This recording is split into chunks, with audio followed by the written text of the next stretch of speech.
Sa programang ito ay rated SPG, striktong patnubay at gabay ng magulang ang kailangan.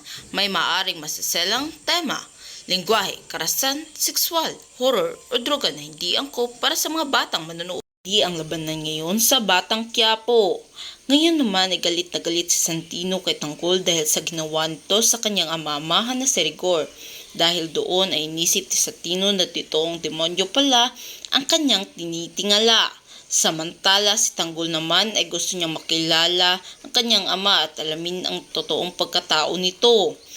Nagsumbong naman si Divina kay Tanggol kung ano ang ginawa nila Amanda at paglusong nito, galit na galit naman si Tanggol nang malaman niyang lumusob pala sila Amanda dito at pinagbabaril ang mga tauhan nito. Sa kabilang banda naman si Tinding ay gumagawa ng paraan upang makaayos sila ni Tanggol at mapatawad siya nito. Samantala si Marites naman ay gulong-gulo na sa mga nangyayari at di na niya alam kung ano ang kanyang gagawin upang maayos ang kanyang pamilya. Sinabi ni Marites kay Ramon kung ano ang ginawa ng Tanggol. At dahil doon ay nagdududa na si Ramon kay David dahil pinigilan siya umano nito na patayin noon si Rigor at ngayon naman ay nalaman niya na lang na binugbog pala si Rigor.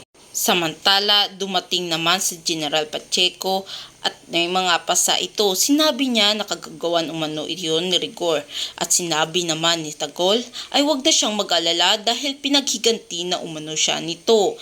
Hanggang dyan na lang muna sa ngayon at maraming salamat sa panonood.